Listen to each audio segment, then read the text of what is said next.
Hello, welcome. All is one, everyone. All is one. Come on in, come on in. Happy Saturday. I hope your Saturday is going well. You got a lot of things done today since we don't have to be on a plantation today. Okay. And I hope you're making preparations for next week. Saturday is like get cute and enjoy your day Saturday, but it's also preparation for next weekday because Sunday is that rest day for some of us. So It's hopefully you're making supposed to some be. preparations. Yeah, it's supposed to be. I get Sunday scaries. Like, oh my gosh, it's Sunday. I got so much stuff to do. I got a meal prep. I got to pick out the clothes for the week. Right. Yes. I gotta like make sure I set my calendar. I ain't gonna tell you what month this is because I really don't be using it like I should. But my calendar, right? So this is the Sunday scaries. Okay, it's like, oh, let me get my agenda together. All Okay, is one, Ia. all is one, Iya. All is one. Everyone, come on in. Come on in. We're just having a little small talk while people gather Mhm. in. Yes, definitely. I definitely know about the Sunday scaries though. Sunday is typically my first day of work for the week for me because I started taking Fridays off to Ah, do other stuff. So Sundays, I typically will like work the afternoon time, have my morning for rest and preparation, and then like do a couple hours in the afternoon. But if I can, I'm not doing nothing. let me tell you, okay, it is the day of rest. It is, but that's how it used to be in my house. Like my mom would be like, "Don't get up ironing no clothes. Do that on Saturday. Iron all your clothes out in your pillowcases too, because old school black mamas that you gotta iron the sheets and everything." I'm like, Everything. who laying on these? Like, and who's going to see them? Who's coming in your bed? Okay. Hey, So we don't know. People be astral projecting. We don't know. We don't know who be visiting us in our sleep. let me tell you, if you astral projecting to me, I'm pretty sure the wrinkleness of my sheets are the last thing you coming to see. Okay. Okay, but with that being said, all is one reflections, all is one.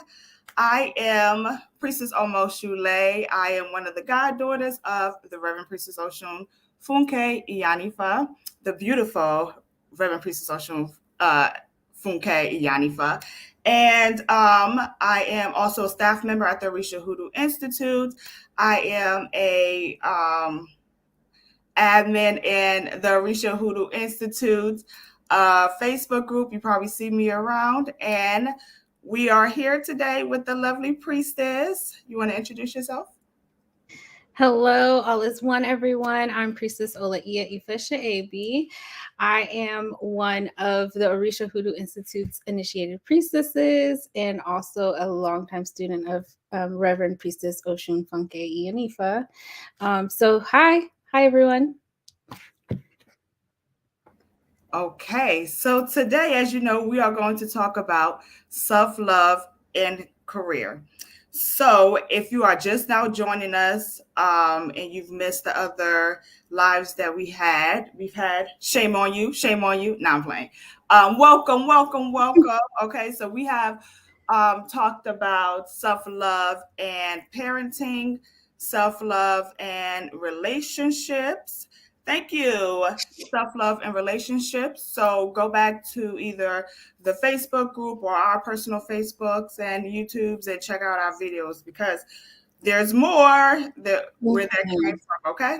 Definitely. I think if we did self love, period, just like talking about self love, period, and then we did self love and parenting. This week, we're talking about self love and what that looks like with our careers. And then we have a few other episodes that will be coming up in the coming weeks leading up to our 21-day self love ritual. So we'll be talking more about that a little bit later. So let's talk about how we implemented self love this week, Priestess, because we all know we're human, right? We have human experiences, even though we are goddesses, but we still have human experiences on this plane. So, how did you implement self love this week? Okay. So this week, because I'm so in tune with myself, I needed a day for myself. So I took a day where I was not on mommy mode, where I did not go to work at all. I used the PTO and I just really just got my surroundings in order, really just like poured into myself, just did nothing. That's what I wanted to do, nothing and sleep. Okay. So I had had like a day off in a while just to do that. So I was like, I feel, I feel the jitteriness coming on. So I know myself. Let me go ahead and take a day off. So I took a day off and it was good. So it recalibrated me for the rest of the week. For me this week, I implemented self love by implementing a morning bath. I typically take like a shower in the morning, or in the evening time. But one thing that I've just been really focused on is recalibrating my whole daily schedule. And the morning times is really, I used to dread the mornings because I felt like that was the only time I needed for sleep. And I shouldn't be doing anything too early because what for? And then I went to the phase of the early bird gets the worm. And now I'm still at the early bird gets the worm, but the early bird is also up and praying. So it's like, this week I implemented a morning bath, like first up in the house, got the hottest water. It was quiet, still. It was beautiful. And I plan to continue to do that.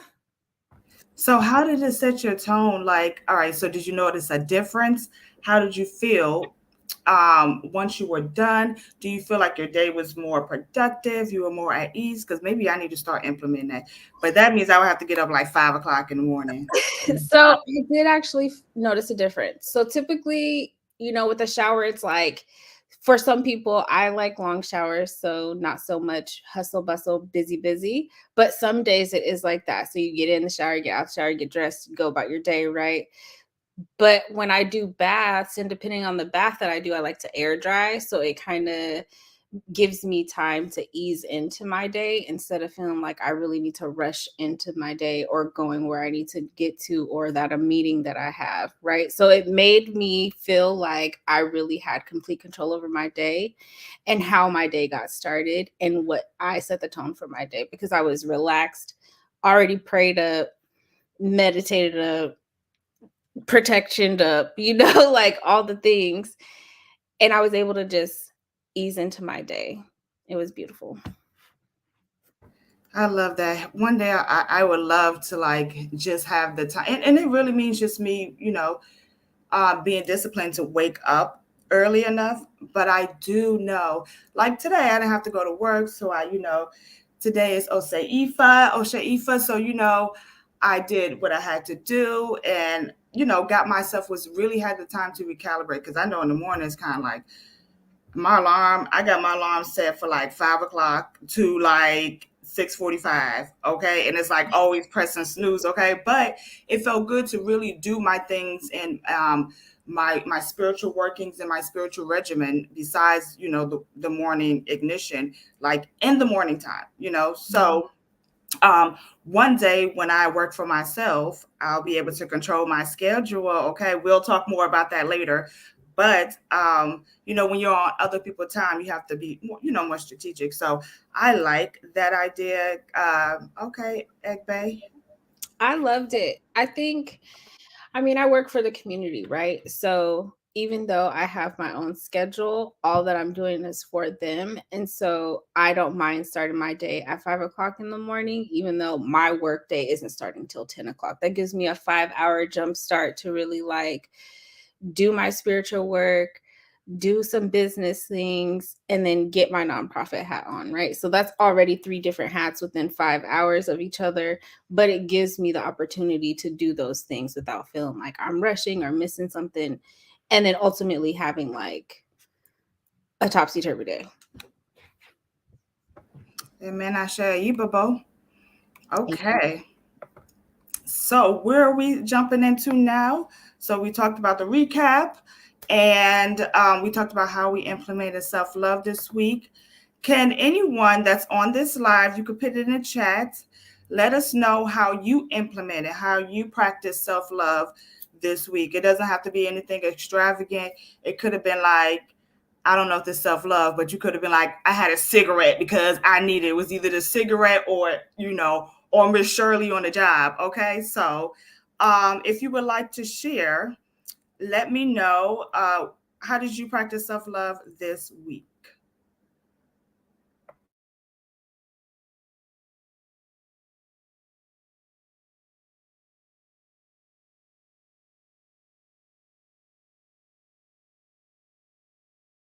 We know there's a little lag time, so we're gonna give it a couple seconds.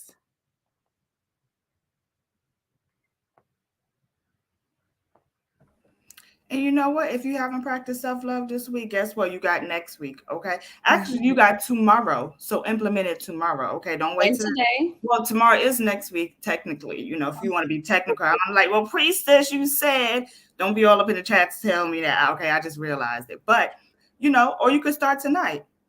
I got a fresh retwist for my locks. Oh, hold on. Can I pin this? Oh, I can. Haha. I got a fresh retwist for my locks and a new style I never tried before. It made me feel good. Okay, I don't know who this Facebook user is. Is that Omo Jole? Is it Priestess? maybe because she sure was looking like Big Mama, like, Let me tell you, I love that. Okay, it's nothing like, as especially as a black woman. I'm speaking for all black women out here, but like me, especially as a black woman, there's nothing like getting your hair done. Okay. Even my daughter, when she get her hair done, she gonna cry in the process. But then afterwards, she like, oh, it look good. She be in the mirror and stuff. Got the baby edges. I don't like the baby edges, but it makes you feel good. So I'm glad you got them retwists. Okay. Was your roots popping? Those who know, I used to have locks and I used to get my hair twisted like every 6 months. And she used to have to like peel the roots apart and it will pop. I got that Negra here, so very thick course. But yes, all right. Who else? Facebook user. If you're watching from Facebook, please allow StreamYard to know who you are so we don't have to call you out by Facebook user. So Yeah. they said, allowing myself to sleep as my body says being narcoleptic is difficult and I have to remind myself to be kind. So called a therapist yesterday. Those are all wonderful things. Rest is resistance. That book is amazing. You make sure you guys go out and get that book. Rest is resistance. It will change your life. Who is that? Who that by? Let me get it. One sec. Okay. Shantrisha Addison, welcome, welcome. Yes, let me tell you something. You need to sleep, because if you don't listen to your body, if you don't listen to spirit when they tell you to rest, they will force you to rest. And it may not be the rest just as simple as lay your body down. It might be you have to be forced to lay down. We don't want bad things to happen. So when your body's trying to tell you and spirit is coinciding, saying rest your weary body, rest yourself. Okay. And it's okay, because we're in a society now that people shame you to be like, if you're not staying up 23 hours of the day, what you doing? You're not going to get the money. No, my ancestors worked so hard throughout the day, 20 whatever hours a day or whatever. So I don't have to. Okay. So rest, keep your, rest if you can. Listen to your body. Um, okay. Kamisha, I might be saying it wrong. Kamisha. I dropped them kids off at the babysitter and called off work and went to see Rob Wave. Then the next day I called off again, went to see Sexy Red. All right, ski. All right, so you know what? Sometimes you gotta drop them kids off, because let me tell you, if anybody called it, my daughter's aunt called this weekend, was like, they want to do some Halloween stuff.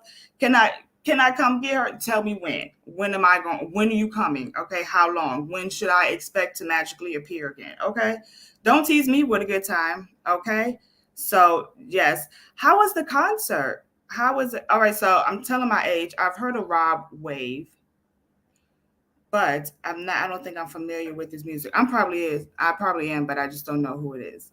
And then Sexy Red. You just know the name. Okay, was it Ratchet? Was it good Ratchet? I like good Ratchet. But I don't want to have to worry about getting pew pew. I want to have a.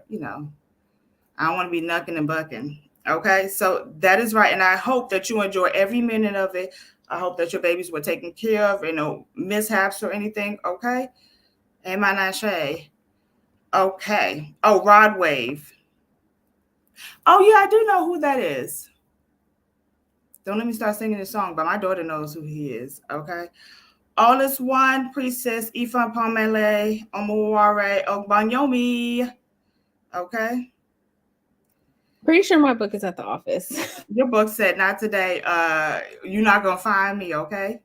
Isn't that always how it happens? You can look at something, and then when you're like trying to reference it and pull it out, you're like, it just grew legs. Maybe it don't want us to know. It don't want to be on camera. We didn't ask them. We didn't ask the books for permission. Okay. But it is Trisha Hershey who is the author. Okay. Okay. And It what is is the name of the book called? Rest is Resistance. It's basically just a book about how implementing rest in our lifestyle is actually productive to the lifestyles that we want to live, and it's not counterproductive. So as a Black woman myself, working myself to the bone was the original narrative, right? So I'll rest when I die, right? That's an example. But um that's that's not necessarily how we will get to where we want to be, because we could do all this great things and die by the time we actually do like accomplish our goal and not actually get to enjoy it because we didn't implement rest into any of the things that we're doing, right? And our bodies need rest. We need time to rejuvenate. Our minds need rest, time to rejuvenate. So this book is revolutionary in the way that unlearning that work yourself to the bone and learning implement rest. Let me tell you. Okay. I wish I would have had that book 10 years ago. Okay. Because I used to have two jobs.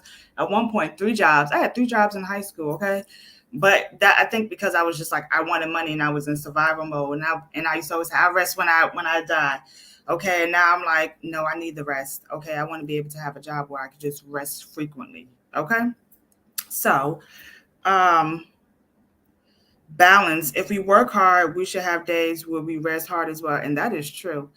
That is, like I say all the time, when y'all get to heaven and y'all can, tell God, y'all be like, oh, Priestess almost Sule said she don't believe in long suffering. Okay. I don't believe in long suffering. Okay. I'm going to live my life and have joy here. I'm going to work hard because it's mathematics. What you put out is what you get back. Right.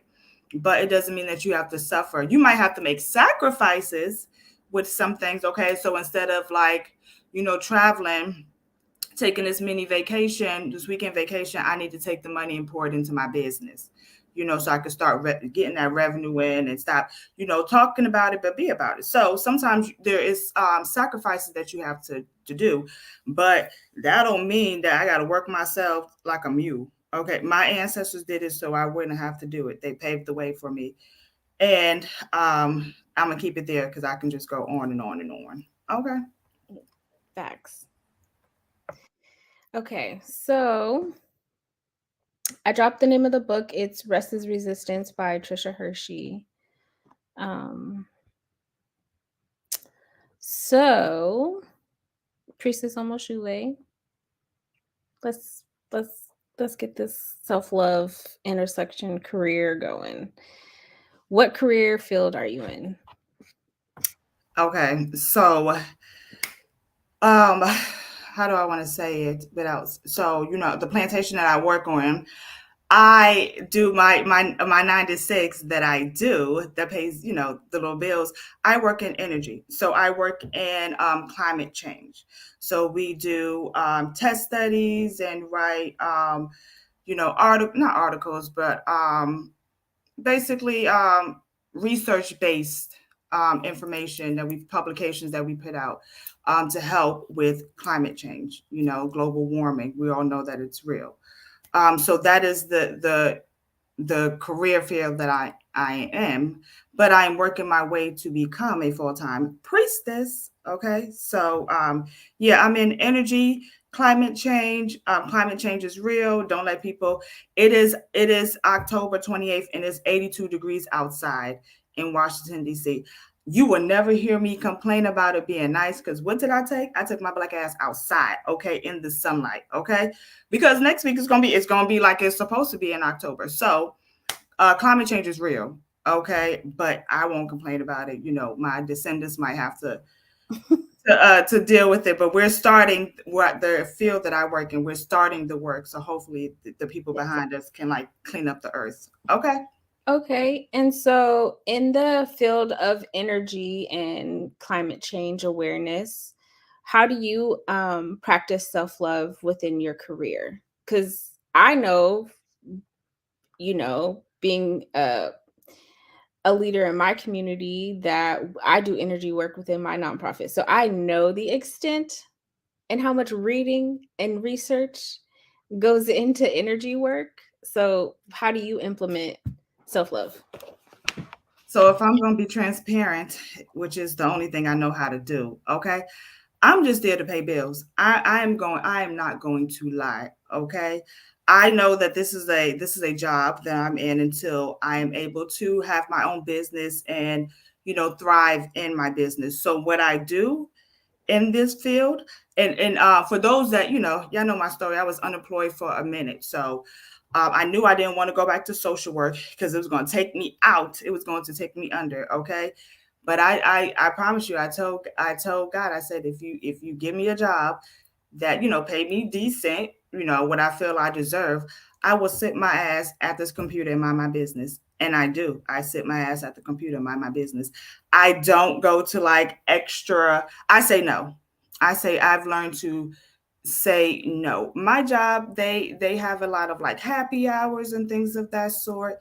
And especially if I'm having like it's been one of those days, I don't want to spend my extra hours out of work looking at you. So I say no.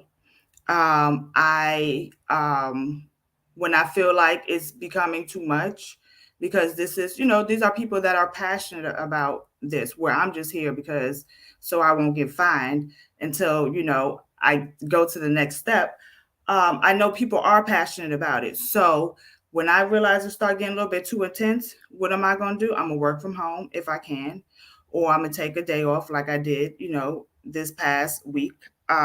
So yeah, I've learned that my obligation is to 9 to 6 do what I am hired to do. Make sure everything is, my job is up to par, and anything extra, depending on who's gonna be there and depending on when the ancestors guide me, I might say no and I might say yes. So that has really helped me as far as like my self love. I just say no, no. That is the number one thing I think we can do in our careers, is learning how to practice using no in situations and projects even that we don't really want to participate in, is practicing and using that word like, no, I think I'm okay. Like, no thanks. But let me tell you something, okay? Okay. What's that? Because when depending on where you work at and stuff and who you work with, child, if you say no, you would think that you stepped on a crack and broke their mama back. Okay. No, in some Good. places are just like, I think I told someone no one time. I promise you, because it wasn't in my job description, like for real, for real. I promise you that no went to, oh my gosh, Priestess on Sule is feeling overwhelmed, and I was like, where the hell did this come from? Like, so even though I get backlash a lot in my job, I've learned how to say no, because if not, you're going to be doing things that you really don't want to do. And then, people can run over you and bully you. And, one thing I don't like is a bully, not in the workplace.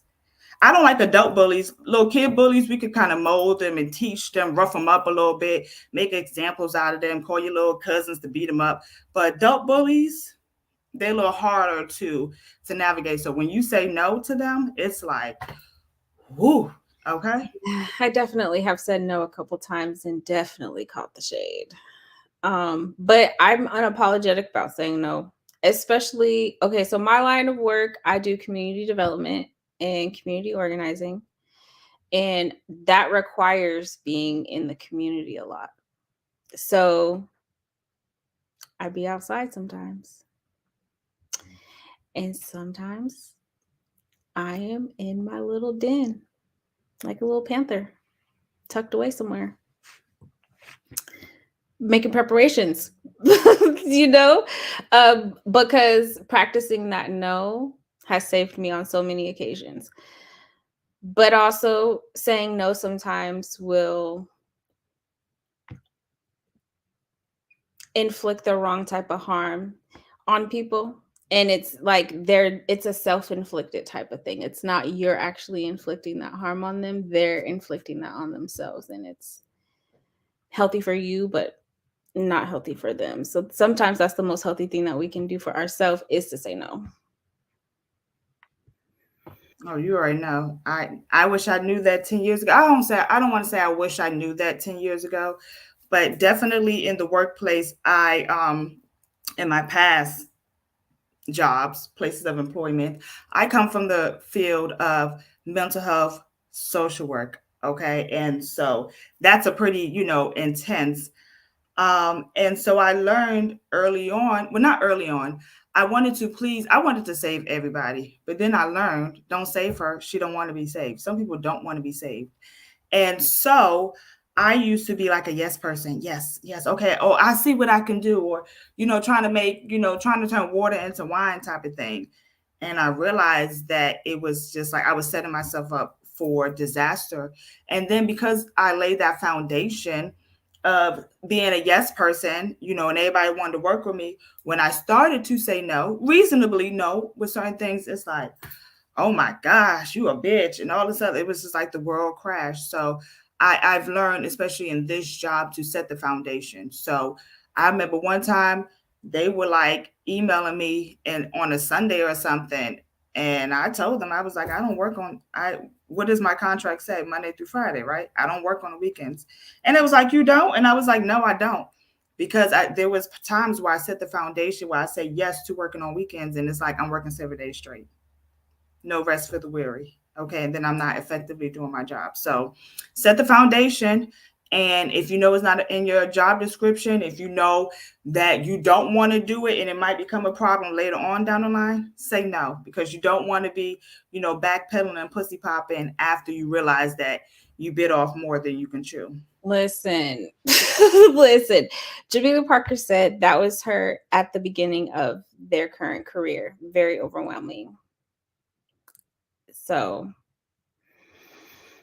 hooey. Set the I foundation that you want. got to set the foundation. I think for me, one thing that I've um moving forward, not prioritizing self love in my career previously. So I've been in the nonprofit world going on 10 years.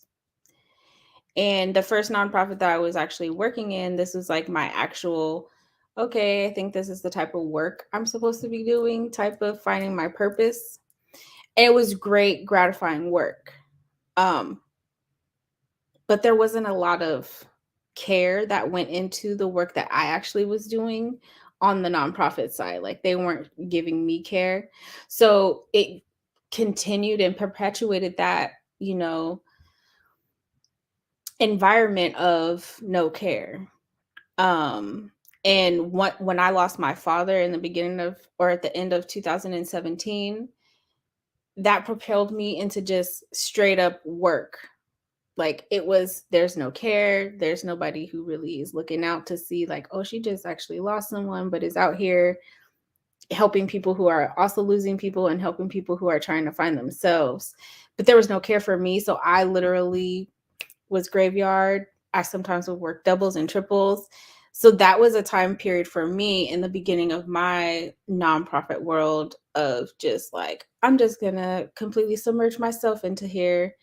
They're exhibiting no care, and it's okay because we're caring for other people. But ultimately, I got burnt out and had to go do my own thing because it didn't work out for me.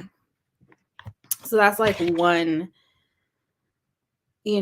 time frame within my life where I'm just like, that definitely was a time frame where self-love was not prioritized or even categorized.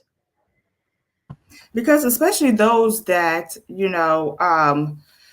that work with the community, right? That are community organizers, leaders, priestesses, healers. You have to practice, and especially if that is your career, you have to implement some sort of self-care. It's like you pouring from an empty cup, and nothing going to be dust particles in there. You're not going to be the best version of yourself. And like you said before, earlier in your career, that's how I was. It took me, I was so burnt out with mental health and social work that I just was like, you know what?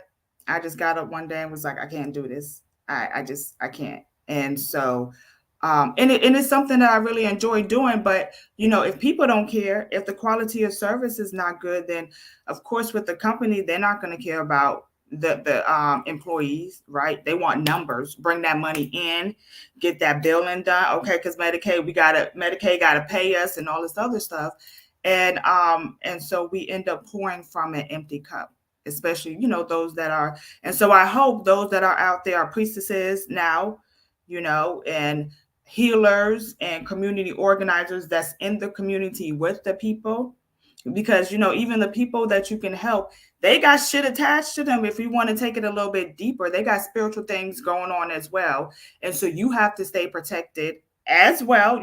Now that I know, I was just like, I at least can I have some sort of tourmaline on or something. Back in the day, I was probably prone to all type of spiritual attacks, but I'm here. Okay, Spirit says she may not know, but I got you.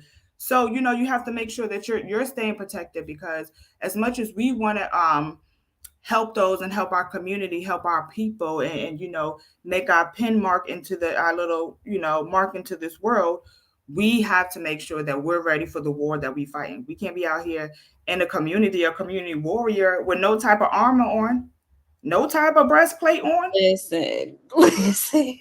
Okay, The okay. type of burnout I experienced went straight into a discrimination occurrence that happened and took me into my doctor withdrawing me from work for 4 months. That's how deep the burnout can get when you don't prioritize self love and rest and care for yourself. I literally had my doctor, she needs to be taken out of work. This environment is not a healthy space for her. In some cases, that can be great for some people.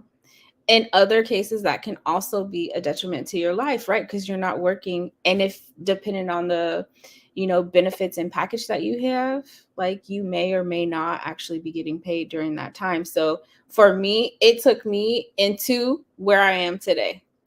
No longer working for white, led, ran, operated, founded, started anything, because that situation, I was completely burnt out.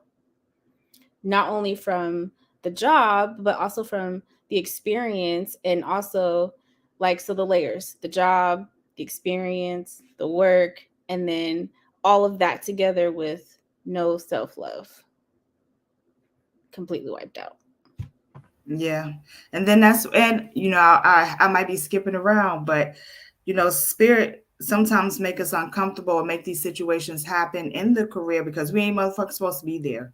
That is not our seat that we're supposed to have at that table, right? So no matter how much we try to go be resistant to it, right? The money's good, you got this top position, but you might just be hitting a wall and things. So that's how spirit works. So like I said, the dis-ease becomes a disease. I remember when I thought I was doing something, I was like, I'm gonna move off the units and I'm gonna be a staffing coordinator for the hospital. Child, why did I? The spirit was like, I want you up out of this whole building. You need to get up out of here. You off the floors, okay? You're not working with the clients anymore. We want you out of here. And I was like, oh, I could be staffing coordinator. I started getting heart palpitations up in that joint. I was working like 7 days a week. I was coming in with my daughter and stuff, like, because I was an essential employee. And so Spirit was telling me, like, get up out of there. Like, and it was so, this ease of it all, that it was just like, as soon as my phone rung, my chest started hurting. And I remember I quit. This was when I was with my daughter's father, and I was like, okay, now what you about to do? You got to bring some money in. I told him, I was like, I can't do this anymore. Like, I come home, I'm tired. I can't spend time with my daughter. She was a baby at that time. And I quit, gave my 2 weeks notice. And it was like, is it the money? Y'all can't pay me that much to, no. Mm-mm. And so, because I trusted spirit at that time and left that uncomfortable situation, a job came. Like I had a job offer maybe like 3 days later or something like that. So it all worked out. So, it's sometimes we can practice the self-care in a workplace, but if you're not supposed to be there and spirit wants you out of there, like it doesn't matter how much you gonna go to happy hour after work. Because I know when I was a social worker, my self care was drinking. I'm gonna go to the bar after I tell you to stop drinking and stuff because you're an alcoholic, and maybe you should stop drinking rum, drink beer, and then I'm going to the bar after, So I thought that was my self care, and spirit was like, no, you're not supposed to be doing this. You're a healer, but not in that form. Okay, you need to be the highest version of yourself in these positions, and going to the bar every day plumping up because you're drinking every day is not it. We want you out of there. Okay. Exactly. Spirit will move you when you don't listen, will force you. This Facebook user, Spirit had to force them out of academia because they were fighting really hard to stay there, but it was not where they were supposed to be. And that looks different. So, what exactly happened, Facebook user? Like, what forced you out of academia? Like, I'm not sure who you are. So sorry, Facebook user. Allow StreamYard to know who you are so I can call you by name. But it's a big thing. And finally being, spiritually mature enough to understand what is happening when it's happening has also brought me to where I'm at, right? So that experience that I had at that nonprofit gave me a lot of my experience, gave me a lot of my knowledge, a lot of my training and education. But at the end of the day, it wasn't a good space. I had so many other opportunities during that time to elevate myself and my work within that field, but I was so enthralled there that I it bypassed every door that was open for me till spirit was like, "Oh, you want to do this? Doctor, take her out of work. Sit her down." And then when I actually was like, "Okay, time to go back. Let's have a conversation about what happened." And they were like, we're actually not going to do that. You're going to take the job or you're not. And I was like, deuces, peace. Like, that's really, I feel like, a part of where a lot of my, it wasn't during that first year of heavy, heavy self love work that I was doing to where I was like, all right, y'all don't even want to have a conversation about why my doctor pulled me out of work because of what y'all did. Okay, then I don't need to be here because what am I going to do? Right. So that was one of my first, it was a hard thing to do. I wasn't prepared. I didn't have a plan. I didn't have a backup. I had my little yummy eyes inclinations business, still very small, not even fully a year old at that time, and working at a little Black owned dispensary here in Portland. That literally is what I had when I left my job that paid for all my bills. It was a struggle, but spirit definitely took care of me, and I've landed in a position of being an executive director in a matter of years. So, Ashe. Okay. So I want to say two things. Okay. I keep forgetting that you are executive director. Okay, look how the spirits brought you through. Okay, that is one. And I didn't know it was an acronym of ED, right? So Priestess and I like talking, and she was like, "Yeah, I got to do an ED workshop." And in my mind, I'm like, what is like ED, erectile dysfunction? Like what is going on? Like what workshop is that? Okay, but see how spirit brought you through? And that's the thing. Sometimes we just, like I always say, we don't see the bigger picture. We could just see the now, and it's bringing, you was making all that money, probably more money than you ever seen at that time. And then spirit is like, no, that's not for you, but something is better. Get up out of there. Okay. Okay. Hi, Mambo literally. Soleil. Hi, Mambo Put your Soleil. scales in the comments. Put your scales in the comments for Mambo Soleil. Okay. Hey. But you know what? You may have left academia like in a school setting, but you are like an excellent teacher. So this is probably where you need to be, what you're doing now, right? So an example, um, child, when I went back, I was kind of talked into going to graduate school because people would say, "Oh, you're so good with the clients and things like that," but I was underpaid, overworked. Okay, and I kind of had that attitude. I used to be cursing the patients back out. Okay, I know this is a mental health facility, but you got to have a little insight. Okay, and so I was one of those. But my director, my ED, was like, you should really, go get your clinical social, go back to be a clinical social worker because you're just a healer. And I was like, okay. So I was like, racked up more money in student loans and stuff to go to graduate school. And I quickly realized that social work was not for me. And I was like, okay, I'm a healer, but like, I don't like social work and mental health, but I'm good at it. Like, what am I supposed to do? And so now that I know what I know, I'm not supposed to be in that setting. Okay. I am where I'm supposed to be because if you're doing what you're supposed to be doing, you getting you overworked and things like that. No, get up out of there. Okay. No, for real. So, um, this comment here says, I know I'm not supposed to be at my job. I have a hard time finding my place. I know what I like doing and an idea of the type of work I want, but finding myself constantly under attack from these jobs. What do you do when you are flexible, have many skills, and are often settling for jobs where you're underqualified with no outlook for growth and don't get opportunities where you're qualified? Start your own business, be an entrepreneur. I'm not saying don't work. That's not what I'm saying at all. I'm not saying quit all your jobs and become an entrepreneur. That's not what I'm saying. But that's what I did. I wanted to have a black shelter. I wanted my own housing program. I wanted to expand our youth engagement programming.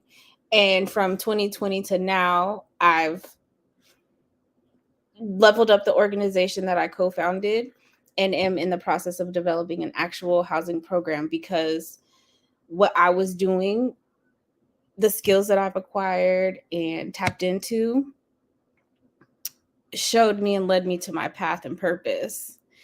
But because I was led there doesn't mean I have to stay there. So I just worked my way up into figuring out and learning the things that I needed to bring the programming to the community how I see fit. And sometimes it's very hard to start your own ventures and your own business and to like really be diligent. But if you have a sound plan and passion and dedication, and you know some people, connect those dots and you don't have to work for nobody and be out of place. I'm a like as a revolutionary transformative person, I believe in creating our own spaces and I believe in doing the things that our heart desires, but having a plan to do that and connecting the dots because we can't do these things by ourselves. Ia always talks to us about lone witching and how it gets us in trouble and how we could die from lone witching, right? We can die from doing these things in these workplaces that we don't want to be at. So like connect the dots, write your plan, and put it in motion. And then let me just piggyback off of that because sometimes we're so, I want to say, we self sabotage so much that we can't even connect the motherfucking dots that are right in front of us. Like, spirit be like 1 and 2 connect, and we just be like, oh, I'm so scared. So for me, prayer. Start out with prayer. If you feel like you don't have these connections, pray for people to come into your life that be able to help you to get to where you need to be, right? And that's not too far fetched. You can meet somebody walking down the street. Okay, that is just so easy, and then pray for opportunities, and the courage to take these opportunities because a lot of times we have these plans, but it's like we lack the courage to take the first step. We lack the, yeah, start with prayer and divination on what the moves can be. Yeah. Prayer and let me tell you, prayer is your superpower. So pray for opportunities. Pray for, opportunities to come where you can start working in your own space, where you can start really, doing the things that you want to do and not making other people rich. So I would say prayer ask for guidance, ask for support, ask for elevation, especially if you're starting your own business, you want to bring in customers, right? Yeah, you can start, everybody start their own business, but like they probably get one sale a week or something, one sale a month, and it's like a probably $20 sale. So you need to have precision and be strategic. So just as much as you're strategic with your business plan, be strategic with your prayers and things like that. So don't forget the power of prayers. Yeah, exactly. I'm a black mama now, intensive vibes, spiritual readings, and wellness. So I'm a black mama now. So I understand if Johnny had 4 apples and he ate 2, how many are left? And I used to be the kid at the table like, 17. Okay. I, it don't make no sense. Now that I'm a black mama, I be like, you know. But anyway, let me back up because I was having flashbacks, merging flashbacks of me of this week and child, my daughter's doing chemistry and I ain't did chemistry since high school, okay? My Listen, daughter be it yelling was at me like you are wrong. Okay, to do it yourself. Okay. I'm the Johnny if Johnny had 4 apples. My daughter's like, if Johnny has 4 apples. Anyway, so yeah, prayer definitely and ask for opportunities, ask for guidance, ask for people to come into your life that can help you get to where you need to be. At an example for me, I never thought that I would be a priestess. Like that's for real. And making it a business. Like when people say heal, I'd be like, okay, I'll be a social worker and ride you around my car and stuff and make sure you get your benefits and all the other stuff. And maybe I do a couple of group therapies type of thing. But look where I am now, right? And it was only through Ia, and the opportunities that she gave me, because I knew that I was supposed to be doing something. This wasn't it. And I prayed for, people to come into my life and for me to have clarity on what it is that I need to be doing and have knowledge and wisdom. Like, is this really what I'm supposed to be doing, and to get out of my own head. So, Ia was a person, is a person that has come into my life and shifted things and helped me to be where I am now. So that's why I say if it wasn't for Ia, I'd probably still be out here lone witching it and stuff. Probably wouldn't know about ancestors. Probably just who knows what I was out here. Just call myself a spiritual person and just working with stones and stuff. Like, oh, I got a clear course today. Okay, now I know how to really knock the spirits out. Okay, being a so spiritualist. yeah, when we navigate. Well, I know when I left the Christian scene, I guess I was like, I'm not a Christian. I'm just a spiritual being, and I have my own connection with God, and I don't do organized religion. Okay, I do my own thing, and so then look what I got. Like, you sure you're doing your own thing? You are lone wolfing it. So, but that is a beautiful thing because what we think we want, spirit knows that like I got something better. Okay. And your relationship with God is private, still can be private. You ain't got to go tell everybody what you and God talked about. Okay. You ain't got to tell, people that God said your husband gonna be, light skinned guy with green eyes and look like maybe Shamar Moore or Boris Kojo. That's who it is. Boris Kojo, all the little girls like Boris Kojo, and like that ain't everybody business. Okay. All right. So sorry because I could go on a tangent. No, it's all good. So Facebook users said all the ideas and things to do can be overwhelming, and they can. And all I can suggest really is to just list them all out and write them all down. And I did that today. I was at a fundraising workshop this morning, and I had this idea pop into my head, and I just whipped out my notes and I just started writing it down. So all the ideas that you have, write them down. All the programs you want to do, write them down. And then if you can organize them in a fashion to where you can do the easiest one first and then go from there and see what you can do, just by yourself. Go through your list, maybe find out, oh, I know this person, they can help me with this, or I know this person, they can help me with that. And then just start to organize and categorize your things like that. And that maybe can help you a little bit. Okay. So let's talk about what does it look like when you do not practice self-love and your career, right? And we're going to say, jobs as well, because everybody's not a DEI expert. No, everyone is not a an educator and things like. Shout out to the educators, because also that's a job that I wouldn't even wish on my worst enemy. Okay, because these kids are there's just so a layer to this. It's like the kids and the parents, and they do need to make more money while y'all out here begging us to start paying back these student loans and funding wars and things of that sort. Let me not go too much on it before they start censoring me. Okay, y'all could be paying these educators, because I'm pretty sure I don't wake when I was a social worker, I'm like, I don't wake up and come to work to get cursed out and beat up. Like that's not my ministry. And That then is you not my pay it ministry, and that's back. why I'm not there anymore. Okay. And same with the educators. My daughter's godmother is a I guess she's like, I don't know what she is anymore, because she goes back to school. So she is in school for a PhD, and she's just like, she elevates. Okay, I need to be saying the prayers that she's saying. But so now she's like over principals, and like, I don't know what she does, but she's a top dog. And she always says to me, she was like, I know it's going to be a pay cut, but I really think you'll be a great educator. Like, the kids they just naturally, drawn to you. And I tell her, hell no. First of all, you started out with, I know it's going to be a pay cut. I don't get paid. You can't pay me 30 whatever thousand to come to school and get beat up. Like, that's not it. So sometimes you have to say, no, that's not in my ministry. Okay. I just saw another video of a substitute teacher having to fight the kid off of him. And I'm grateful that I quit teaching high school before this fight. And your teacher foolishness became popular. Let me tell you something, because y'all would have had to read about me too. Because, no, I, so it really does bother me that these kids just have the audacity to think that you can just assault people, because that's what the fuck it is. That's really what it is. You think you can come in my class and disrupt my class, right? Be disrespectful. We're just basic disrespect. And then you want to put your hands on me? Oh, I know.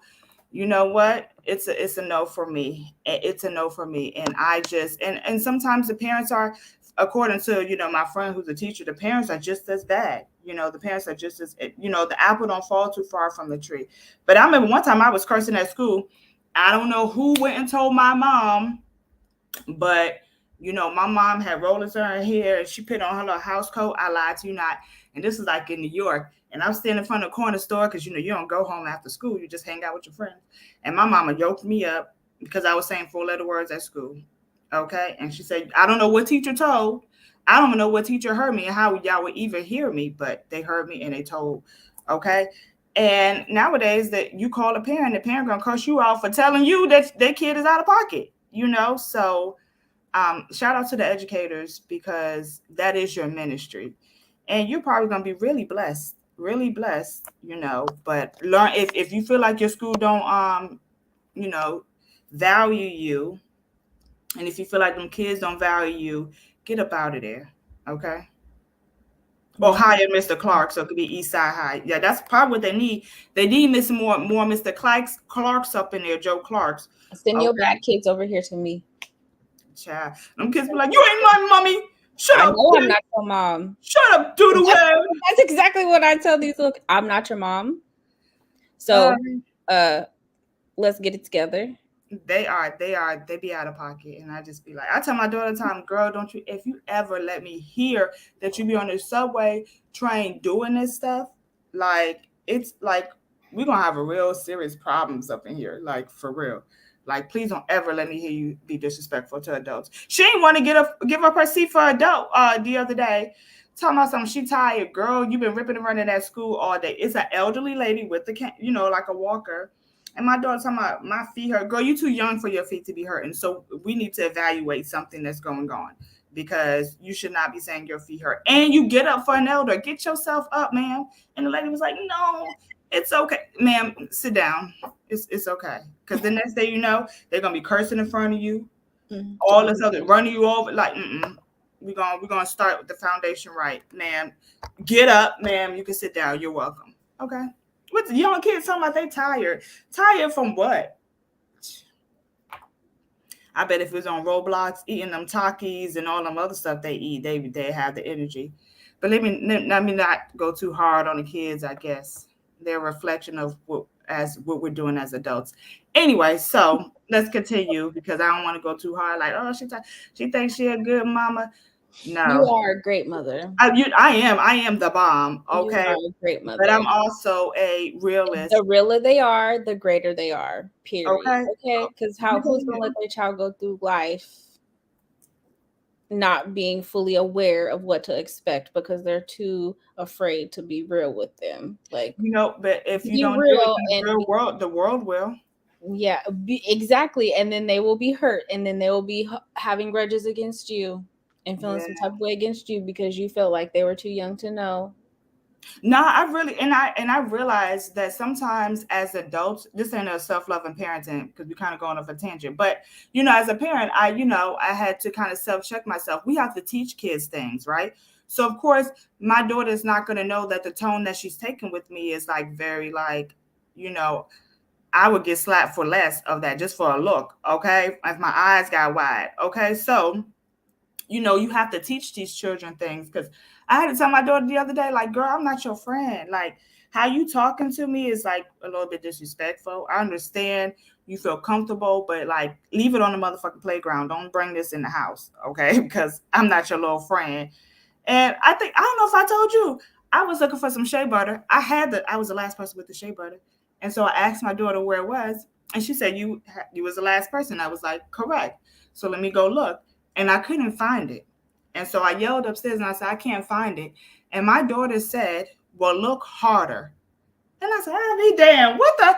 It kind of shook me a little bit. I had to kind of like, girl, what? I was like, first of all, like, you don't talk to me like that. Yeah, I should look harder. You're correct. But like, keep that in your mind. Don't be telling me that. Okay. Because the next thing that they're going to be out in the street embarrassing you. Okay. This is not a self love and parenting. So I forgot the point that I was making. But teach these kids the right way so when they go outside of the house and they're a representation of you, they're not in the classroom acting like a class clown. They're not in the classroom giving the teacher a hard time. The teacher, me and the teacher, we teammates. We have the same goal, which is to help my daughter be successful this school year academically in all areas around. Okay, I don't need my daughter jeopardizing what the fuck we got going on over here. Get in the class, sit down, be quiet, keep your mouth shut, sit in the front, and stop giving these teachers a hard time. So shout out to the teachers. Keep doing it. We need y'all out here. And if you need me to kind of step to a kid, I will do it for a nice, hefty, price. Okay. Because if I'm gonna get locked up, y'all gotta pay me. Okay. So anyway, let's go. Let's go on. Let's move on.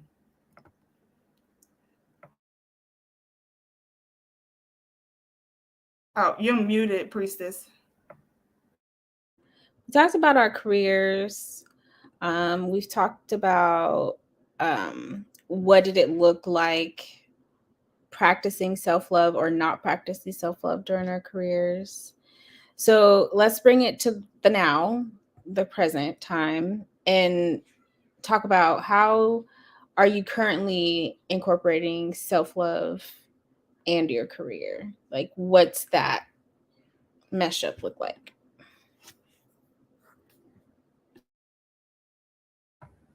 Okay, like I said before, I say no to things, okay? Especially if it's not in my job description.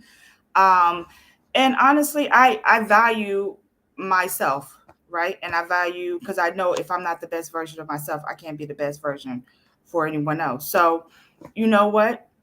It might seem a little petty. Sometimes I gotta come in late.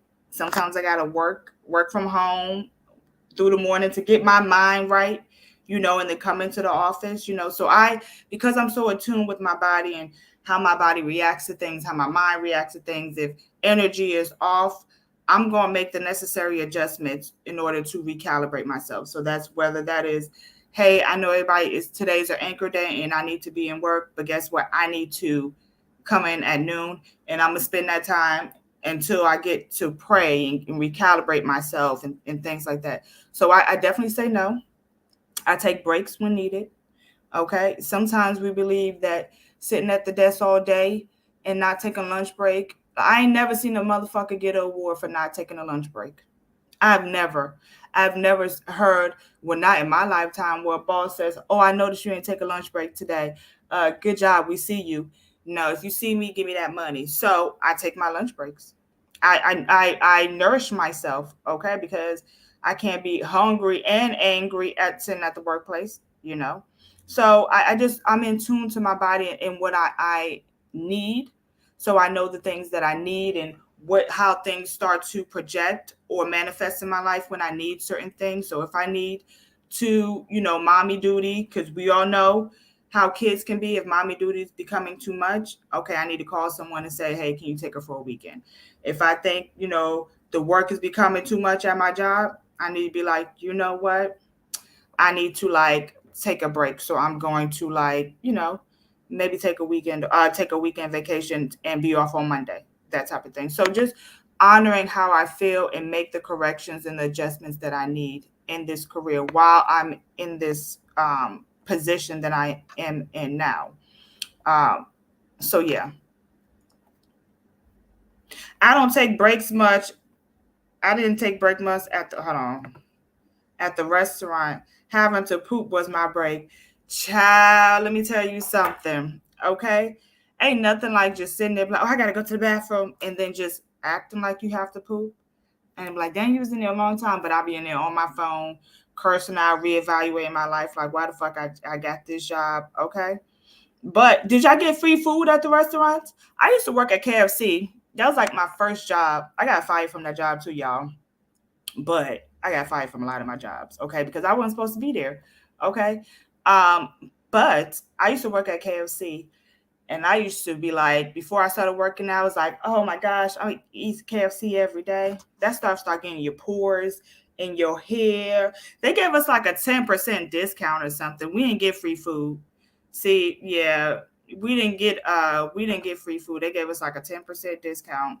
But and also too, y'all, I don't know if they still do it now, but they throw that food away. You know how many homeless people would want chicken, KFC chicken? It's not the best chicken anymore, but like, I worked at one restaurant and I was only there for 3 weeks.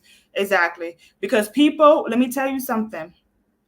People are nasty as hell to servers, okay? And they think that, and I've never been in a service, but I've been in a food industry position or whatever. And people, they just wake up and like, I'm gonna go to KFC today and talk down on motherfuckers at KFC, and which I feel is like so crazy. So I feel like sometimes society has this perception of restaurant workers that they're lower than each other. This is how you can tell how motherfuckers treat other people, how they treat servers. Okay. And do you even want to be around? If you treat a server wrong in front of me, I'd be so mortified. Like I would get up and leave right there. Like we can't even. I don't even want to break bread with your ass. Okay. So but anyway, when I was at KFC, this girl, when I got fired, the lady said, what the fuck she said to me? Um, she was talking to me nasty, and I was like, it's not my job to, something about my job. It wasn't my job. I knew I was telling her it wasn't my job. And so she was like, yeah, your job is to fix my chicken, bitch, or something like that. And I was like, God dang. All right, now today's going to be the day. And so I went over the counter and I got fired. But I was like, God dang, all I want to do is just serve chicken and, get my little paycheck. I was in high school and stuff. When you get a little money in high school, you would be stunting on people when you got a little job in high school. But Spirit was like, you're not supposed to be there because like you about to hurt somebody on a job. Okay. And so but it was like, ma'am, you gotta go. Nope. I worked in one restaurant for 3 weeks and it was Original Taco House, and I just have never had the desire to ever work in food. I've just been in customer service the whole time. So We had employees that lived in shelters that were battling addiction. No one was allowed to go hungry there. And that's what I'll be saying. Like, what are y'all doing with all this chicken KFC? Like, why y'all just yeah, sometimes they would shred it. I'm gonna tell y'all the secret. Sometimes they would shred the breasts and stuff. And some of the chicken they would do it for the barbecue little shredded chicken type of thing or the Popeyes. I don't know if they have it because anymore because ever since they fired me, I said y'all would never get my money, okay? But they used to like throw away a lot of the stuff, and I was like, I know I people would know. love a meal. Yeah. When I worked in the shelters, I would call the restaurants within like a couple block radius of us and let them know, if you guys have leftover food, we got extra people in the shelter tonight, we need some extra food. And a lot of times the local restaurants would bring whatever leftovers they had down to the shelter. And then sometimes, like, just because I was always in the shelter doing this work, blah blah blah blah blah blah blah, then people would be like, "Oh, let me bring you this, let me bring you that." So I figured out how to get it to feed the folks in the shelters, because a lot of times there's no food budget and there's no food. So in restaurants, I always encourage folks that work in shelters to utilize their connections with the people they know wherever they work, because a lot of food does go to waste and it's just so wasteful. Yeah, I'm just so mortified. Like, just as I don't want to say America, because I'm not that traveled and versed to know like how other countries do. But I remember when I was in Cuba, and we had the food wasn't good in the restaurant, and we didn't eat the food, and people were looking at us like, I can't believe you're going to waste all this fucking food. And I felt so embarrassed. And so then the second time when I went back to Cuba, I realized, I was like, okay, I'm gonna bag this shit up. And then I think throughout the trip, I was like, if I have any leftovers, I'm gonna bag it out and give it out to people. And they was like, and they would take that, okay. And I just felt so bad. I was like, dang, we really wasted all that food, okay. And people are, I see people digging in trash cans and stuff, So, but shout out to the shelter workers too, okay? Because I used to have clients in the shelters, and this was my self care when I was a social worker. They used to be like, "Oh, you need to go to the shelter and take, Tony Montana.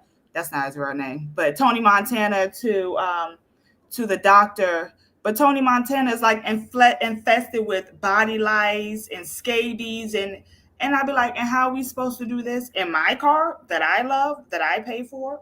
Like, and what's going to happen if there's an infestation? Like, how is that? So I love myself and my health enough, and my daughter rides in this car. So guess what? It's going to be a no. Tony Montana can, how he pussy pop throughout the city and stuff to get his drugs. He can pussy pop to the doctor's office, and we do it. Okay. So I said no. You're not about to infest my car, and then I bring it into the house. So I love myself enough to say no. Okay. Mm-hmm. Facts. Or I would just be like, Okay. "Can I use the company car?" Because a lot of times these places, they be having company cars and they Yeah, just we say no, but I don't. Why? No, in the company car. But then what else happens? Then the company car gonna be infested. And then they well, used to put yeah, like plastic yeah, over it and stuff. They used to put yeah. plastic over. Let me tell you, and that's why I Mhm. just knew God was like, get up out of it. They used to like purposely send me to like the most hood places where I felt like I had to physically fight my way out. Like this job was like really setting me up. Or maybe it was spirit to be like, girl, because we told you get the fuck up out of here. But I remember this one guy had like I was at his door looking through his apartment. You can see the body lice. I mean the bed bugs and shit.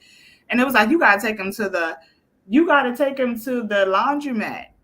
So I had to take this guy to the laundromat to have the exterminator come, right? And this man cursed me out the whole time. It was a company car. I said, okay, if we're using a company car, then by all means. And that's the thing, when you work in the community that you live in, I didn't have a washer and dryer at that time. So we went to the same laundromat because that was the closest, but I made sure I didn't use that washer and dryer. Okay. That's a little tangent. But yeah, whoever worked at Burger King, forget Burger King. Okay. Not punishing y'all for Burger King will punish us for taking leftover cooked food. Red Lobster ensures workers do not throw food away if it didn't touch the customer's table because they harvested and allow shelters to pick up. Who Facebook user? You know what? The first one with Burger King, how would they punish y'all? Would they take it out your check? That's why sometimes I'll be like, it's not even coming out of y'all check. Why y'all doing this? How y'all punishing? How they used to punish Illegal. y'all? How they used to punish y'all so I can go ahead and expose them? What Well, city? I think the only reason they do that sometimes is because if people get sick. Yeah, But yeah, and I get that, because you don't want to get sick, right? yeah. But still, how many people come through your freaking drive-through and be like, "I didn't order this"? You could Yeah, easily give that to the person that's walking up to all the cars in the drive-through and asking them to either buy them a meal or give them some money. Like, it's not rocket science. People be really trying to gatekeep shit that don't belong to them. Like, it's not coming out your pocket. Why are you trying to, like, okay, what is it going to do? Okay, you're going to get fired. Oh, they would fire us and write that up. Child, that was bad. You know how many times I got fired and wrote up, and look where I am right now. I've gotten let go twice ever in my life, and I've probably had one write up. But thinking about it, you know, all the jobs that I did get fired from, um, it was because I wasn't practicing self care. It was usually like, and everything was so intense, and I was just holding things in because I wanted to be a good employee, Yeah. right?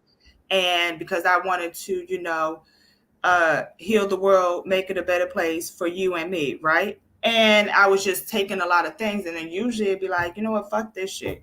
Like, it's usually a big blow up because I allow things to happen. And so now that I'm like more aware of my triggers and things like that, at my job, they don't even know me. They be like, "Oh, they call me a pushover." If you think I'm a pushover, then I am doing my job, okay? Because I am a raging, okay, maniac on any given day. From the time I rise, I'd say my Ifasebee, and I'm cooled off a little bit. That's it. That's what it is. I'm cooled off by the time I get up in here. But y'all know I wake up with the shit. And so I'm like, if you think that I'm very docile and I'm a pushover, I was like, you know what? I'll take it. You know what? That means that Obatala they are working through me. Okay, because if anybody say Priestess on my Sule in peace or a pushover, I'd be like, child, what you smoking on? I prefer peaceful to pushover. I'm a Yeah, very I'm peaceful like, person, no, because I told you I'm very but I nonchalant. definitely am not a pushover. I pick my battles wisely, you know. But that is also, yeah, I'm I a pick my wise battles. battle picker I don't have sometimes. no battles at work because I'm like, yeah, I ain't about to ruffle my Nope. feathers here. I And mean, then being also too, in ED, sometimes there are some little battles. You know, there's there some instances where I'll there be like, this person thinks what? Huh? there Are you has been. kidding me? But that comes from me not being, fully prepared to be somebody's boss. You know what I'm saying? And that also is just for me when I reflect on some of the things that I've experienced in the last year or 2 years, even I just think back to some of my own personal experiences that I've had and try and come up with creative ways of dealing with them. But the sad reality is that the way that this dominant culture work world is a lot of the way that we have to sometimes be with our own people because they don't even take the shit seriously. So I practice self-love currently at present by setting boundaries and in my work, because being an executive director, of course, you get the final say so over what happens within the organization. And so I've had to really figure out how to prioritize self-love within the work that I do, because the work that I do is love, right? So boundaries is a big thing for me right now, because I'm trying to tell you, people will try and manipulate you if they can, and they can get away with it. And so I prioritize boundaries as a form of self-love within the work that I'm doing. Like, I'll do this, but I'm not going to do this. And just also for me, because it's been said that I need to operate with more fire in my life. Um, so what I've been practicing lately is, this is what I said, and it is what it is. And it's hard, but that's where I have to be at. Like, I'm sorry you feel like you don't want to accept this, but this is the group's consequences. You know what I'm saying? Like, this is a group effort. This is the group's consequences. Talk to your peers. Like, I'm not about to, yeah, yeah, nah. I can't keep doing that. It's exhausting. And my shadow's ready to come out. Point blank, period. So a lot of that is just like, it's starting to fade away, and balance is being incorporated because I'm very pleasant, very sweet. I'll pull the dimple out real quick, but like, no, it is what it is. I said what I said. Figure it out.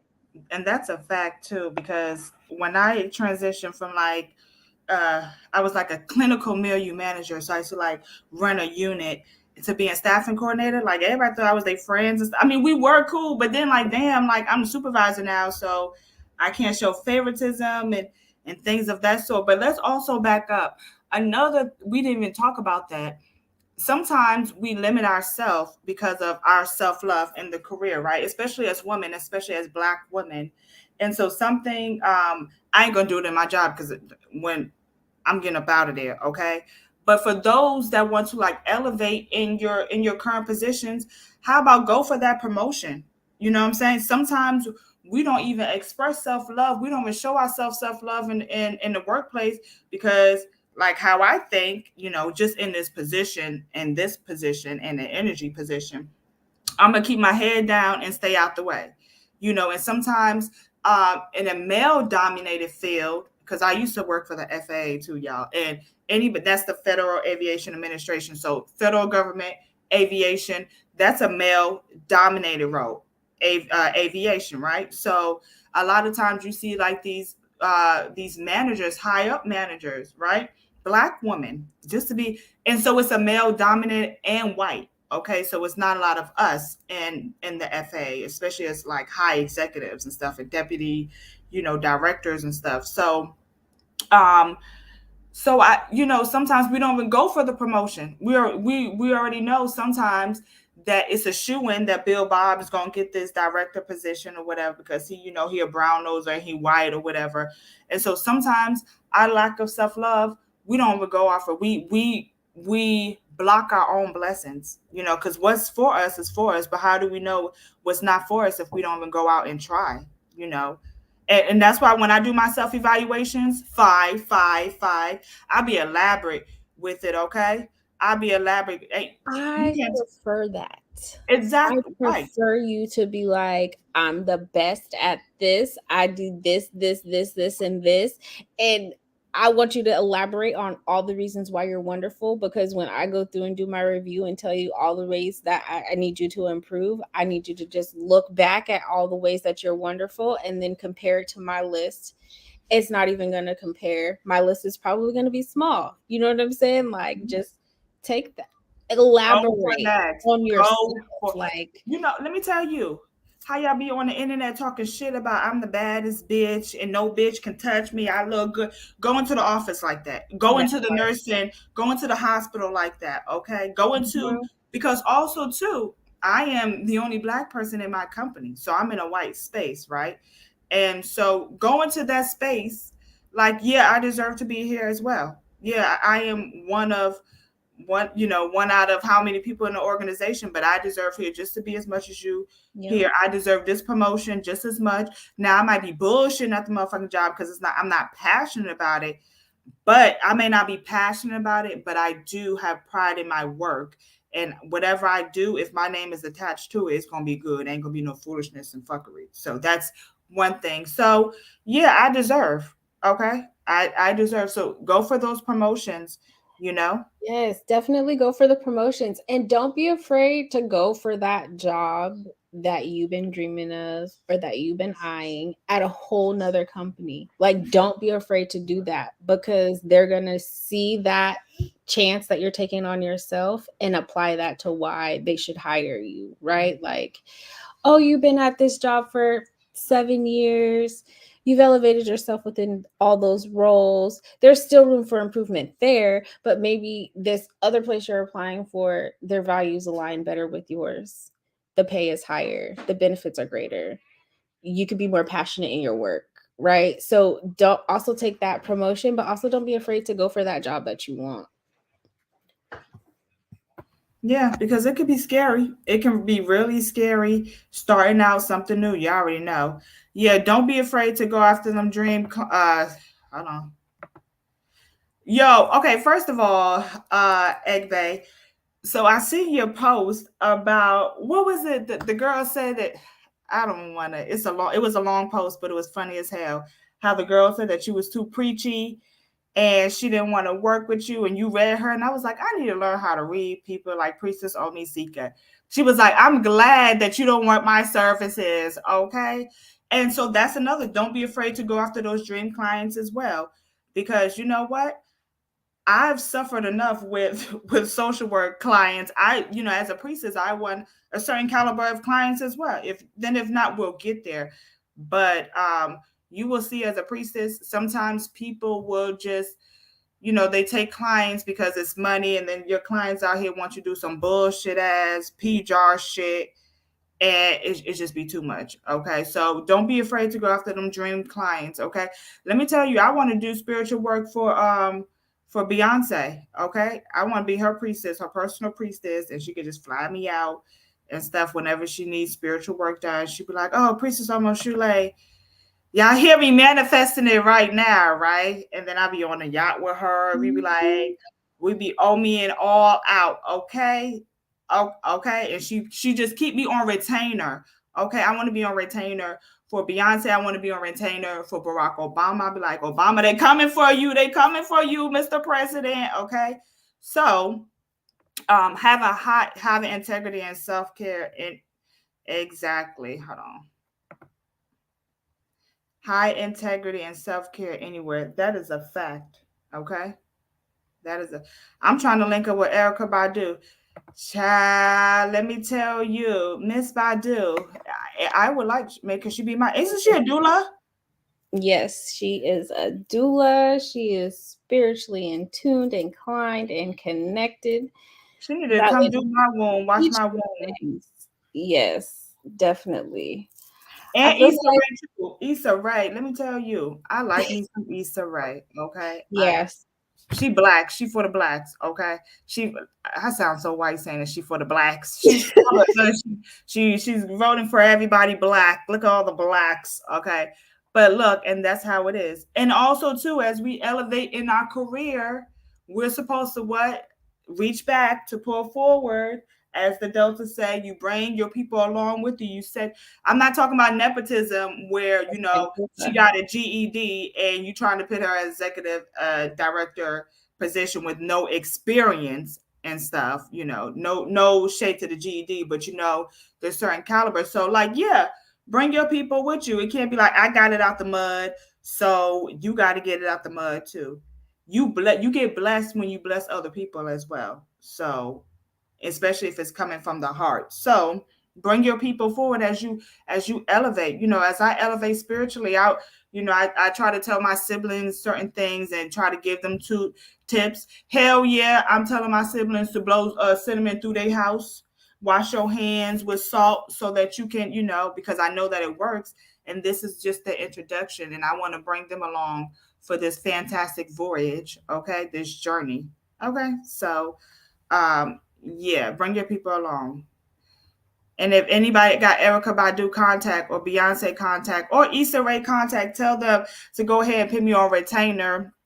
And whatever they got, as long as they paying good I money. need Issa Rae to come and do a whole mirror affirmation class, and we gonna be.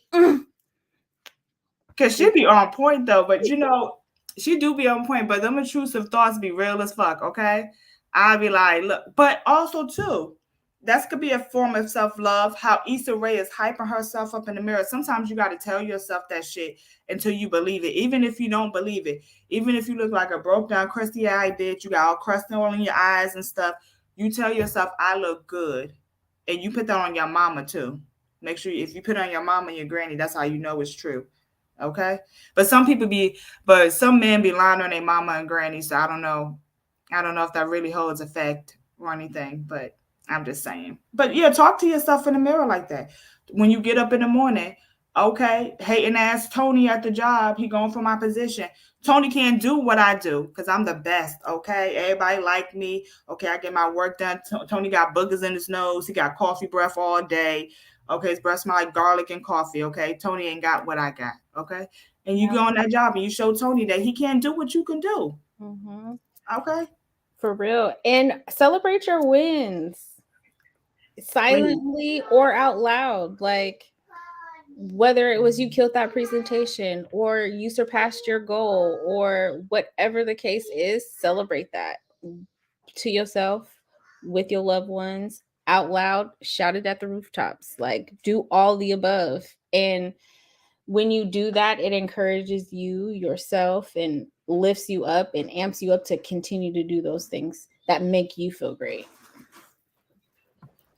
I agree. Definitely celebrate your wins. Sometimes we don't tell. I have a friend. He's a news reporter. He's an investigative reporter, and he like wins awards and everything. And I see it because he like I don't even see it. He doesn't say. We could be randomly talking to on a conversation. He's like, oh, I won this award, and I was like, oh my gosh, that's so wonderful. He was like, yeah, it's cool. And I was like, first of all, I wish I had a mini award. I just get little completion certificates. Okay, Employee of the Month. Okay, you win an actual award. So celebrate your wins. You ain't got to be, you can humble brag on them. You can humble brag, because I'm pretty sure your spirit's up in heaven bragging like a mug because a win for you is a win for the ancestors too. So celebrate. Celebrate your wins. Celebrate. Even if it's a win that you went through the week and you ain't have to curse out Tony. I don't know who Tony is. I really don't know a Tony, but Tony's name is just The like other night, Solange's song. She has a song called If Tony. It Wasn't for Tony. Y'all better stop sleeping on Solange too. Okay. And so, also too, so let's talk about being in alignment. So let's talk about your career and your destiny, right? Because there are some of us, well, not some of us, what we do in life is a part of our destiny, right? So some of us are supposed to be, nurses or doctors. Some are supposed to be like other, like spiritual healers, right? And so my experience, like I said earlier, was that I came through a lot of like brick walls and restrictions and unhappiness and just anxiety and probably low key food addiction and alcohol addiction because I was out of alignment with what I was supposed to be doing, right? And so I thought that social work was what I came here to do because I was good at it, but it wasn't fulfilling for me personally. And so it wasn't until a year later, and I remember I begged God, I was like, show me what it is I was supposed to be doing. What is my calling? What is my destiny? This can't be, the 9 to 6 can't be life where I have to beg people to cover me on vacation, where I got to ask permission when I want to go to lunch or travel or none of that. So I remember asking, God to put me in alignment with my destiny, and then make sure that my financial means are taken care of, because also I want to do what I love, but I also want to make money doing it as well. So being in alignment with your career, because a lot of our careers are tied to our destinies, right? For those who know, y'all know what y'all supposed to be here. So if you up here pussyfooting on a ranch when you're supposed to be working with herbs and stuff and tapping into your healing, potential, and open up a botanica or something, like you're out of alignment, So knowing self-love is knowing that, okay, spirit is saying, I got confirmation, I'm supposed to be doing this, but I'm doing this, but I'm kind of scared on doing this because I don't know what it looks like. So spirit, guide me, show me what it looks like, help me to take the steps, put people in my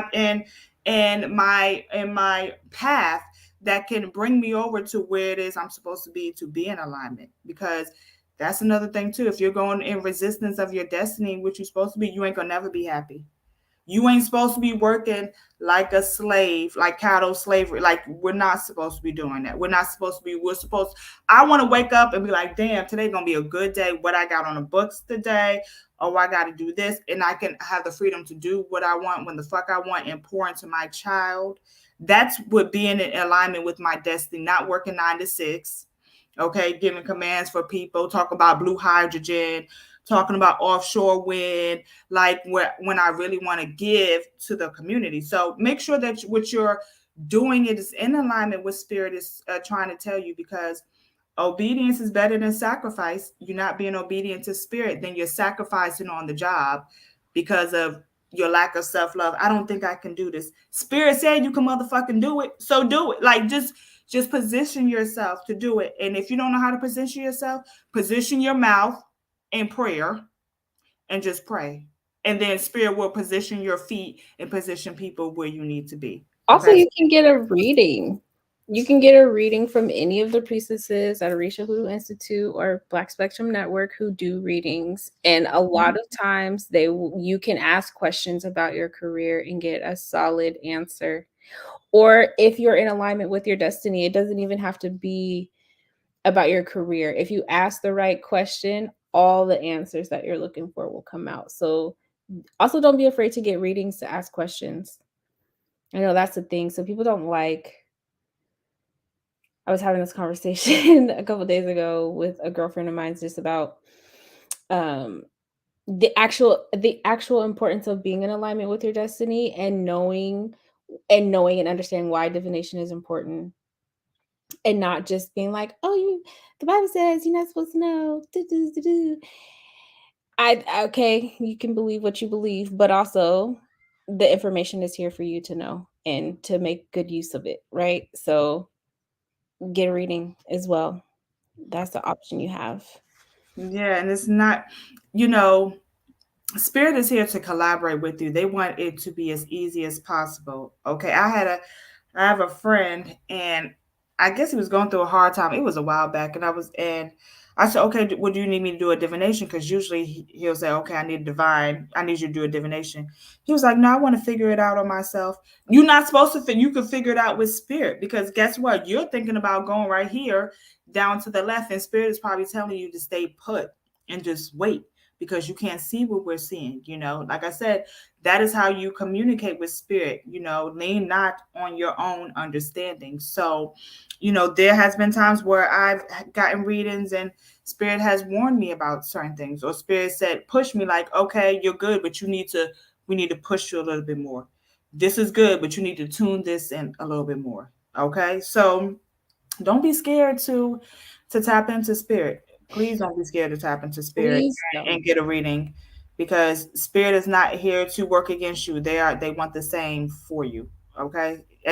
Everyone's it's really one band, one sound, but only one motherfucker on earth, okay, that is out of tune, okay, because we forget what we agreed upon when we said heaven. Now we reincarnate with the foolish and fuckery, and we forget. And so everybody else in the spirit realm are like one band, one sound, and then they be like, "Look at this motherfucker down here. Look at it down there. Look at that." Then we tell her to leave that job. Then we tell her to leave that man alone. Okay, that But baby, that he also, ain't about to be a part of the family. No.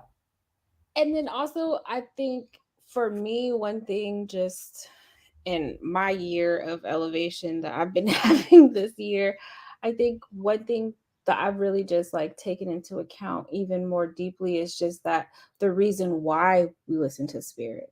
Like, not, it's not for superficial reasons. It's so that you don't make those mistakes and you don't have to renege, you don't have to retract, you don't have to double back and do all that. Like, we don't hustle backwards, we hustle forwards, right? So wherever we was before, we're not going back there. So being able to connect and listen to spirit for me is preparing me for the long haul, right? Like, I'm in community work, I do community development. But who knows? I might decide I need to get out here and be some political person pushing transformative work. Who knows? But I'm being prepared to do all of the things that destiny sees fit for me. And that's coming from spirit and listening. So if you know what spirit is telling you and you're not listening, then you're going to have to do some switching up on how you're operating and doing things, because what does Ia say? It's better to not know and not do than to know and not do. So And also go where you are celebrated, not tolerated as well. Sometimes you want to work in this big Fortune 500 company because of the name, and you're just working because of the name, and they treat you like shit, or they don't respect your ideas, or they put you down. And any idea that you have, they're like, well, no, Tony, I don't like it. But then, Tony A took the idea, So I've also learned to, really go where I'm celebrated. I you don't have to pat me on the back every day for doing good work, but just at least acknowledge that I am doing work, and I am my efforts and my work here, my print here is being noticed and appreciative. appreciate it. So because sometimes companies like, we just got to get the money in, we got to do this and that. This is what you here for. Ain't nobody tell you that you ain't got to be all up on me and stuff, but also appreciate what I'm doing. I'm getting paid to do it, but shit, appreciate it that I'm doing it too. So go where you are celebrated, not tolerated. That is another thing that you can practice self love in your career. Definitely. There's a lot we talked about this evening. All necessary, all relevant. Rest is resistance. Go get that book and read it. It will change your life, especially if you have 2 or more jobs.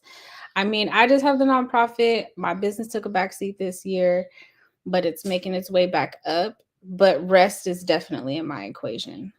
So, Rest is definitely in my equation. I don't know how I'm gonna get it, but I'm gonna get it. Okay. Okay. And rest and honoring myself and my body and what my body needs. Do you understand? Because we not, we ain't the Tin Man. You can't just put a little oil in us and we all good. Okay. So honoring myself. And I like what you said, Priestess, as well, about setting boundaries as well. No is a no. I can't do that. No, it's after hours. No, I don't want to go drink with you. No, I can't get you this extension because I told your ass 2 weeks ago it was due and you was bullshitting and now you about to fuck up everything we got going over here because you ain't do your job. Have it into me by 5 o'clock. Thank you. Okay. literally, it's been a rough week for me. I've had to be that person, and that's not who I am. But I'm getting there, though. So, you know. Yeah, with the balance, just make sure you have precision And with the things that yeah. you're saying, Mhm. as an ED, Yeah. as a you are a Lita, okay? So yes, okay. Very, very, very. Thank you, everyone, for joining us tonight. We have just one more quick little thing we wanted to announce and talk about. Priestess Omo Sule and I will be hosting a 21-day self-love ritual starting the week after Thanksgiving on Sunday, the 27th, I believe. Um, this self-love ritual is everything that you need and you didn't know you needed. This is how you gonna get all the things right. You got to start with yourself, right? It starts at home first, so we start with self. The 21-day love ritual is gonna encompass so many things, and I hope that you all are ready. Start getting ready. Start looking for an altar if you're our altar space if you already have one, and there will be more to come. Yes, and be on the lookout. We're going to start once we have the flyer, so you can register. Let me tell you, like Priestess said, it's going to be transformative. You don't even know that you needed it. Okay. Start with stuff. What the old people say: sweep around your house before you start sweeping around others. Okay, especially if you are in the field of service. Or even if you are a parent. Sometimes, like we talked about, self love and parenting. Sometimes, as parents, our self love goes to the back burner because we have to take care of the children. So, this 21-day ritual is going to be beautiful. We're expecting and happy to see all of you guys. Please make sure you register. Just be on the lookout for it in the Facebook groups. We'll be advertising it once we have the advertising ready. And anything else you want to say, Priestess? No, just the next few self-love live discussions, community relationships, spirituality. So we're gonna be getting real in the thick of it and preparing everyone for this 21-day ritual, because self-love ultimately is really very much important. Your ori is a part of your self-love. Your ancestors are a part of your self-love, and so many things go into self-love that we don't always think about. So I'm really excited to share what I have learned through my self-love journey with you all, and We will be announcing some super special things in the coming weeks, so keep your eyes peeled for all of our posts and lives. So we hope that you all will join us. And please don't forget to send Priestess Omoshule and myself some love donations. Every little bit helps. Also, plug. Okay, y'all know the veil is thin. The veil is thin. Okay, so we are doing the Day of the Dead ritual, or Ancestral Day ritual. I'm going to put it in the chat. Um, it is for it's open to the public. Okay, please come in. This, we love the Day of the Dead. We want to tap Oh, into wait. our ancestral spirit. You see it? I, I don't know if I put the right one in there. Hold on. Let me see. No, but it's actually on the document too. If you go to the document, it's the Okay. link there. Yeah. So Ancestor Day, okay, November 2nd is the day of it. You can go to this link and register to be a part of it. The priestesses of the coven, we have great things and we're very excited about it. So come celebrate Ancestors Day with us. Like I said, it's open to the public. Make sure you register. Yes. So also too, if you want to know, all right, you guys, we already said about lone wolf in it. So join our Discord as well. If you're on YouTube, you can get the link, or you could just get the link after the playback. But join our Discord so you can see what we're doing. We have plethora of channels, ways to community where we interact, where they talk about birds and the bees, where they talk about money management. Okay, Priestess Omisika up there be dropping gems, okay, to get your monies right, okay, or at least to set the foundation to get your money right. We have the free, the community outreach as well. So join us. You don't have to do this by yourself. Come in and tap into a community of women, Black women that, and priestesses that are really concerned about the community and the elevation of our Black people and stepping into our power. Okay, really make sure you step into this is the time that we step into our power and take what's ours. Okay, and this ain't no cult type of shit. This is just some real shit. Like, step into your power. You don't I wouldn't have imagined that I would be in right where I'm at right now if I haven't joined the I'll probably still be trying to figure out my way. But I'm surrounded by a group of priests and priestesses that are knowledgeable, have an idea like Priestess Ola is. I got this idea about the self love. What do you think about a priestess? And I'm like, oh, that's a good idea. And we were able to collaborate and just make this beautiful gift that we're giving to you guys. So join our Discord and so you can see what's going on as well. If you want to know what's going on with the coven, go to orishahoodoo.com. Okay, we have in-person retreats, plant medicine retreats. We have a couple of things that we're doing for the new year. Am I seeing you the new year? Are you coming the new year?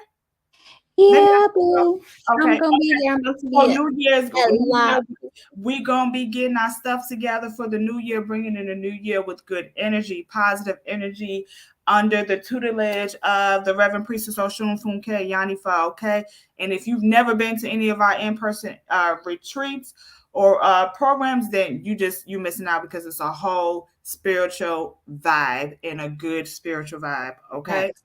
So go to orishahoodoo.com to see what we're doing, and book a reading with us. You can go look at the priestesses and see what we have to offer, the class that we have to offer. Also tomorrow I'm teaching a class on how what is the class? Oh, how to manifest the vacation you desire. That's part 2. If you missed part 1, then you should definitely check it out. Go get it because you don't want to be, at the end of the year, you got 10,000 vacation days because you don't take vacation because you like, oh, I don't know. I have to, this work has to get done. So go to omoshule.learnorishahoodoo.com and book my class so you can learn how to manifest the vacation you desire.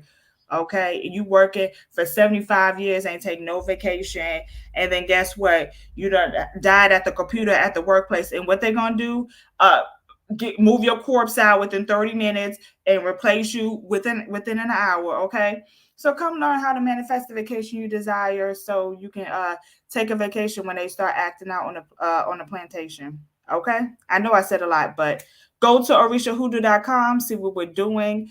You can get the link for Discord there. Join like-minded individuals that's gonna help you elevate. Like Priestess Omisika, she is magnificent. We're learning, things that's outside of what I've been exposed to, and building on our ancestral power. So, come build our ancestral power for your people. I definitely think one thing to consider when you're entering into coven is that you're going to be doing a lot of unlearning and relearning information, Mhm. because Orisha Hoodoo is the first of its kind, and it is all is one. And if you cannot grasp that understanding, you're going to be finding yourself doing a lot of unlearning. So just be prepared for that. Just be prepared to unlearn some of the things that we've learned previously, or if you can't unlearn it, learn how to adapt it or apply it in a different way, or even, expand on that and make it your own way, because the level up and the glow up is really real when you enter the coven. Like, it's not a, we just say that, it's a legit thing. Like, go from making $24,000 a year to making $80,000 a year. That's a level up. That's a glow up that isn't talked about. You know what I'm saying? But that comes from loving yourself, working with spirit, being obedient, and being consistent, right? And you learn all of those things and get support and knowledge and gems and just all the things that you want from guidance, all the things that you want from leadership and community. You can find it in OHI. Legit. Yes, Priestess, it's levels to the glow up. Sure did. Okay. Sure is. Amen. Ashe Ayibobo. Okay. And the only thing you have to do is just start, and then just be committed. This is your journey. This is your journey. Faith without works is dead. And then what the Bible say. You see how I threw the Bible in there? No, don't ask me what verse that is, but I've heard it enough. Okay. What verse? Oshun Kamembe, if she's still on here, what Bible verse? Where can we find that? Faith without works is dead. Okay, I do know that. Okay, some things stay with you, and like Ia says, don't throw the baby out with the bathwater. Okay, so that is our live today. I don't want to say our class, but that is our live today. Thank you for being here with us. You could have been anywhere, but you're here with us, and we greatly appreciate it. We don't take it for granted. I really hope that everyone are implementing little ways of, self love, um, to help transform your life. You know, don't small. Nothing is too small. Whether it's, you know having a banana for the day because you like banana, but the kids eat all the bananas, and you like, no, this is my banana for today. The kids will, So yeah, so and also too, we are having a Eleke ceremony in December. You can also go to orishahoodoo.com, or these beautiful, beautiful beads that you see us have. They are tuned to certain energies that's going to help transform your life, get you in alignment. We are all about being in alignment. So when you're in alignment, your finances look good. When you're in alignment, your spirituality looks good. Your health looks better. Your kids act right. You understand what I'm saying? The bitches on the street leave you alone. When you are in alignment. So this is just, it's a baptism. It's your introduction. And so you can learn about that at orishahoodoo.com. So look forward for that as well. And that is our live. Thank you for joining us, and catch us next week. We are talking about self-love and community. Okay? community. We talk about community a lot. But what is that? Okay, what is that? And what does that look like in self love? Okay, so we'll talk about that next week. So, you want to do your outro, Priestess? Thank you so much for joining us today. I am Priestess Olaia Ifasebee. You can follow me on YouTube at Spiritual Offerings with Priestess Olaia Ifasebee. Also on Instagram at Yemiya's Inclinations or Facebook at Yemiya's Inclinations. And I would like to just encourage everyone to practice self love, do something different that you haven't done, and incorporate something new this week. And as always, test these waters if you want to. And I am Priestess Omo Sule. And you can find me on Instagram, Ori_Dapo. That's DAPO. Ori, ORI, Ori_Dapo. If you know, you know. And if you don't know about Ori, then book your Ori readings with me too, so you can get in alignment with your destiny. Okay, everybody trying to figure out who oh no hey oh goon oh I'm a child of Oshu, I'm this or that. How about you tap into your Ori first? Okay, and see how your life will start to be more in alignment. But and then you can find me on Facebook. I am Almost Shule on Facebook. So thank you for coming. I am Priestess Almost Shule, and like I always say, pray with me, don't play with me. Bye. Au revoir. Adios.